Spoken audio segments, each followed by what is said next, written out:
Hey everybody, what's happening? It's Rose here, bringing you some Pokemon Go Battle League content. Today, we're going to go over the 2022 Sustainability Week event, featuring the debut of Oranguru, Shiny Cherubi, and trees. Yes, anyway, so let's get into this event, guys. So starting on Wednesday, starts Wednesday, April 20th, 4:20, let's blaze it, all the way until April 25th, that's Monday at 8 p.m. local time. You will have the ability to catch this monkey and everything else that comes with it. So, Shiny Cherubi and Oranguru are debuting in this event, so keep an eye out for those. If you're Shiny Hunter, go for that Cherubi, and the Oranguru, spoiler alert, okay for GBL. It's worth grabbing one for limited metas, but it's not going to be something that's super great, at least not yet. There's a timed research that allows us to get Niantic to plant some trees, and we also get, let me see here, we get 1 kilometer if we go 1 kilometer, and each phase will get us a Cherubi. So easy research chance to get Cherubi in shiny form. Yippee. The collection challenge will get us another notch towards our medal, and it gives us 10,000 XP, 15 Great Balls, and an encounter with a Meganium. Great. And then if you need to get a lure module for this event, as we need a Mossy Lure module in order to complete the collection challenge, you can pick one up in the shop for free. There is a free bundle box that will have a lure module of the Mossy variety that you can use to catch Gloom and Weepinbell for the challenge. Wild encounters, and name them off real quick here. We've got Oddish, Grimer, Turtwig, Grotle, Cherubi, Trubbish, Ferroseed, and Oranguru. And then if we're lucky, we'll be able to see Venusaur and Phantump. So, Venusaur and Phantump being the rare ones here. Phantump really being the most PvP centric thing on this list. Trevenant's dominant in every league it's in, so if you don't have one, this would be a good time to get it. Otherwise, Venusaur and Trubbish are some excellent bonus dust, and then we've got Grimer, Ferroseed. Oranguru is the new thing, so of course you're going to want to catch that and get the candy for it, but we'll get those up in a minute, IV spreads and all that fun stuff. But as far as the egg pool, 7-kilometer eggs are a big yawn, unless you don't have the Hundo Larvitar for the Mega, or if you want an Alolan Diglett, go for it, man. Go for it. Lure modules of the Mossy variety. We're going to have Gloom, Weepinbell, Chikorita, Grotle, Cherubi, Sawaddle, and if you're lucky, you might find a Alolan Diglett, because that's a grass type, right? Blossom, and Nincada. So, Chikorita is the only thing that's on that list that really comes out at me as something that's usable. Research tasks, Trubbish will be in research tasks, so stack those for your triple Stardust event. And then Phantump will be in research as well. Will be a good way to get one for Ultra League if you don't want to build the XL variety. And it's a really good way to do it. So you're also going to have field research tasks that will reward us with Mega Venusaur and Mega Bombus No Energy. Whoop-dee-doo. And just in case you needed a little icing on the cake, for the first time during this event, for you to spin a brand new Pokestop, you get 2 times the experience points. Yay. Alright, wild spawns, everybody. The good stuff, right? So Grimer. XL Grimer in the Great League is going to be a 10-15-14. If you're looking for the rank 1 muck for Great or Ultra League, you're looking for a 0-15-15. Ferroseed is a 0-13-13 if you want the rank 1 Ferrothorn for Great League, and if you want the best possible Ferrothorn stat product in Ultra League, you're going for a 7-14-15. Oranguru, the new monkey on the block. If you're going to go for the Great League rank 1, that's a 0-13-14. You want the Hundo if you want to play with it in the Ultra League Premier Cup Classic. And if you're looking for the Open Ultra or any other variety of XL Ultra League, 0-13-15 is the spread to gun for here. Venusaur, if you don't have one already. Great League is a 0-14-11, and in Ultra League 1-15-14 is the best possible spread. However, it will need the Community Day move of Frenzy Plant to be usable. So if you don't have it, don't use it. And then Phantump.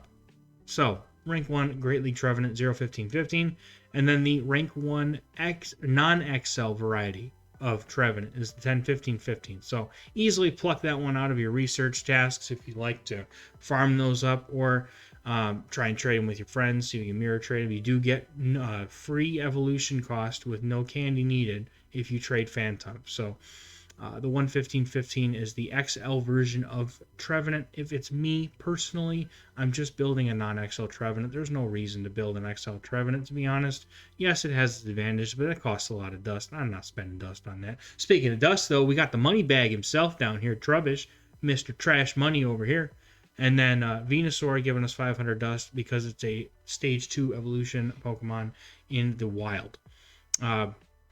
Absolutely no information on raids, folks. It's still going to be Tapu Bulu as far as I know, and the raid pool isn't changing. So Therian Landorus will be in the next event, or at least after this event. So that's something to look forward to, something that's actually kind of worth reading, because it hasn't been much lately. Let's be honest here.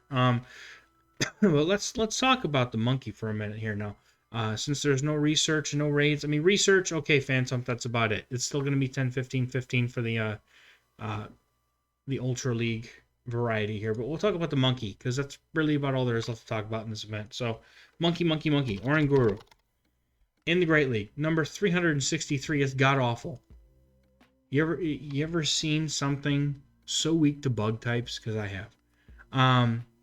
So it basically is a psychic type that has normal typing, so it's a psychic normal type, and it has a dark type move, so it makes an excellent ghost counter with confusion damage. That's it. So if you can imagine that it loses to confusion, or if something beats something that has confusion and can tussle with something with a dark move, you're probably going to be able to beat it. So things like Stunfisk resists all the moves except Foul Play. Walrein outpaces the hell out of this thing. Sableye is going to be able to outpace it and outdamage it, to be honest. Even though it's resisting the ghost type damage, the Foul Play is still going to chunk. Skarmory is going to be able to just outbulk this thing most likely, and Swampert just spams it. Somehow though, it's able to beat Azumarill, which was a surprise to me. But beating Jellicent, Trevenant, Nidoqueen, those aren't surprises to me between the confusion damage and the foul plays. Medicham has been an interesting one, though. That one is a very interesting one. The confusion damage must be enough, I guess. So the move set here, we've got Confusion, Zen, Headbutt, and Yawn. Obviously, Confusion is the only move that you're going to bother using here. Foul Play, Psychic, and Future Sight are the three charge moves that Oranguru has access to. And so Foul Play is going to be the obvious coverage move here. And then Psychic and Future Sight, kind of depends which one you want to go with. Future Sight's going to just nuke things better, whereas Psychic is going to give you, the ability to debuff things, kind of like Crunch, just a small chance at a defense debuff. So nothing groundbreaking here. It's going to be much better in like the Retro Cup, which started today. It's going to be much better in limited metas, so it's still worth just snagging one if you happen to grab a good IV one. Just stash it. Maybe it gets a moveset update someday, or maybe it, the right meta rolls around and it's going to suddenly be reasonably decent. So Oranguru XL is all of the same and no more here. Still loses to things like Stunfisk, Walrein, Swampert. Also now takes a loss to Talonflame. Cresselia still is able to beat it because of the fact that it just probably outpaces it with those Moonblast and Grass Knots. It's just too much damage for it to handle. And it's not going to be able to do anything other than throw a super effective Foul Play once every 20 turns, let's be honest. But things like Trevenant, Jellicent, like the ghosts here. The thing is, in Ultra League, there's more ghosts than in Great League. It's just like a more condensed meta, and most of that is still ghosts. So Oranguru definitely has some play in the Open Ultra League, but definitely not a ton. The wins that it does get are nice, but it's not an immense amount. And obviously we're still rocking the same move set here. Obviously, if you want something like this, go play Meloetta. She's got a better coverage move set. But anyway, that's pretty much it for Sustainability Week. Just catch all the Trubbish you can, and that's really the whole event. So just quick shout out to my patron supporters. Thanks so much for you guys existing. You guys make all this possible, make the content creation thing an actual thing that I can do. So much appreciation to you guys. And if you'd like to become a patron of mine, get early access to all of my videos, teams, tricks, meta tips, basically everything that has to do with this game before it hits YouTube, or even some of the stuff I do doesn't even go public. So link in the description for that, also in the video here. But that's pretty much going to be it for me. Have a great event. Let me know in the comments how it goes for you. Like, comment, subscribe, etc. And catch you in the next video. Bye-bye.